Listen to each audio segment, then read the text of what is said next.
क्या कोई माँ अपनी संतान के लिए प्रकृति के नियमों को तोड़ सकती है? क्या परवर्ती मोह इंसान को भी विचलित कर सकता है, फिर चाहे वो स्वयं देवी पार्वती ही क्यों न हो?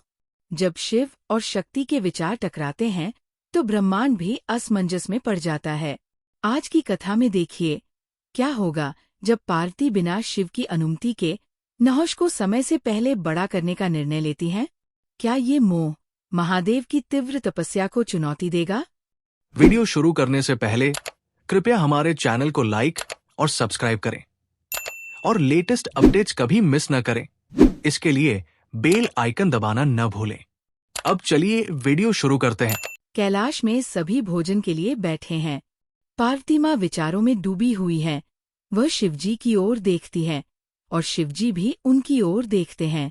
गंगा माँ कहती है कि उन्हें शिवजी के साथ बैठकर भोजन करना चाहिए, लेकिन पार्वती कहती है कि उन्हें भूख नहीं है, वह सबको भोजन परोसेंगी। गंगा कहती है ये खुशी के कारण है क्योंकि अब भवन बनने वाला है। पार्वती शिवजी को भोजन परोसते हुए उनके वो शब्द याद करती है जिसमें उन्होंने कहा था कि वे अपने पुत्र के लिए शक्ति का उपयोग नहीं करेंगे। दूसरी ओर विश्वकर्मा को जब कैलाश पर भवन निर्माण की बात पता चलती है तो वे चकित हो जाते हैं। रावण दशानन कहता है कि वह वास्तुशास्त्र में निपुण है और भवन निर्माण में विश्वकर्मा की सहायता चाहिए। विश्वकर्मा खुशी से तैयार हो जाते हैं। रावण कहता है कि उन्हें पहले अपने भाई कुबेर से मिलने अलकापुरी जाना होगा। विश्वकर्मा सहमत हो जाते हैं। अलकापुरी में कुबेर को जब ये ज्ञात होता है कि कैलाश पर स्वर्ण से भवन बनाया जा रहा है तो वह हैरान हो जाते हैं। रावण कहता है कि उसे कुबेर के खजाने से सोने की ईंटें चाहिए। कुबेर कहता है कि जो कुछ भी उसके पास है वह शिवजी का है।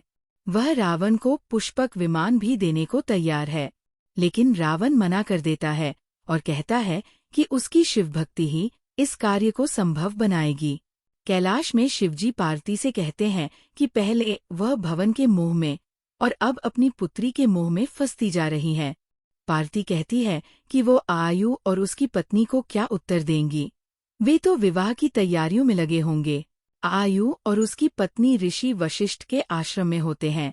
वह कहते हैं कि नहुष कुछ दिनों के लिए यहाँ है, जल्द ही माता पार्वती उसे बड़ा कर देंगी और शिवजी की अनुमति लेकर अशोक सुंदरी का विवाह उससे करवा देंगी।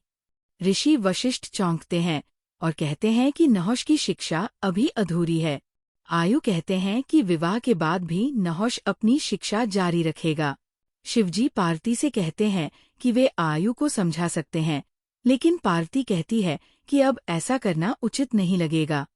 शिवजी कहते हैं कि वे माया में इस कदर उलझ गई है कि उनकी कोई बात समझ ही नहीं रही है। अलकापुरी में रावण वीणा लेकर बैठा है। सामने सोने की ईंटें और संदूक रखे हुए हैं। विश्वकर्मा पूछते हैं वह क्या कर रहा है। रावण कहता है कि वह अपने संगीत की तरंगों से इतनी शक्ति उत्पन्न करेगा कि वह सब कुछ उठा ले जाएंगी। कुबेर कहते हैं उन्होंने ऐसा कभी नहीं सुना।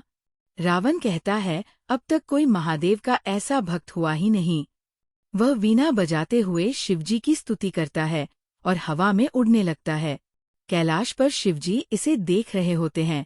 जब रावण वीणा बजाना बंद करता है तो उड़ते हुए पत्ते गिर जाते हैं।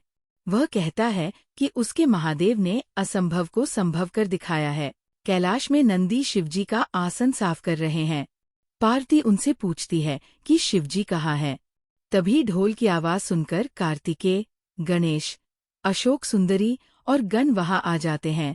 राजा आयु के राजगुरु अशोक सुंदरी के लिए शगुन लेकर आए हैं। वे एक पत्र भी लाए हैं जो शिवजी और पार्वती को दिया जाता है। उसमें लिखा होता है कि नहुष के बड़े होने के बाद विवाह की तारीख तय की जाएगी, लेकिन वे नहुष के लिए भी शगुन की प्रतीक्षा कर रहे हैं। पार्वती पत्र लेकर चुप हो जाती है। गंगा माँ पार्वती से पूछती है क्या नहुष को समय से पहले बड़ा करना स्वाभाविक है।